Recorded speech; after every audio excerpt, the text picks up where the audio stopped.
I'm Olivia, and my Kawasaki Disease story started in 2018 with my son Luca, who was 3 at the time.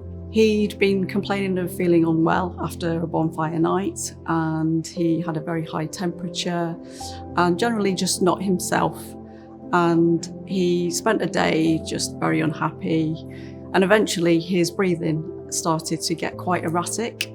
So we went off to hospital and I stayed with him waiting for another 7 hours to be seen, to be told that he'd probably got an ear infection.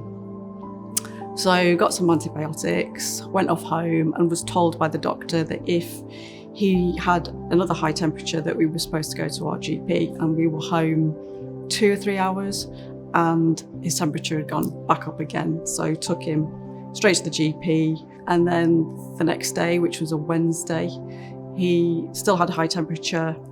He started to have a rash over his chest, and he generally looked unwell. He had a red tongue, and the most obvious sign was his bloodshot eyes, and they were so red. I started Googling it, and the first thing that came up, 3-year-old child, bloodshot eyes, Kawasaki disease, which I'd never even heard of. So I went back to the GP, and this was a locum doctor. And looking back, he probably did save his life because he could see that he was unwell. So we got to the hospital, eventually got seen by a consultant. He was in hospital overnight, and the consultant the next morning was like, "It's Kawasaki disease. We need to treat him." They started the drip and everything was fine. I sent my husband off home. It was quite a strange thing that how quickly the antibodies kicks in and, makes them look and feel better. And it wasn't until the Monday evening that they were like, do you know what? We can send him home. His temperature's fine. And the next day, Birmingham Children's Hospital phoned us up and said, "Can you come in within the next couple of hours? We're going to do an echo."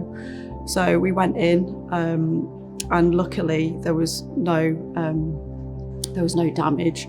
He had to spend 6 months on aspirin, which trying to get aspirin in a child that doesn't even like Calpol was pretty difficult. Eventually we realised that hiding it in apple juice was the way forward. So anybody with fussy kids, apple juice is the way forward on that one.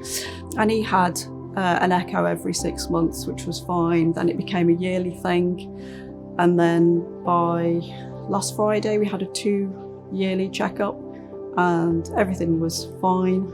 So he has to go back in 3 years' time when he'll be 10, just to make sure that everything's okay. And if it's okay, then he will finally be discharged.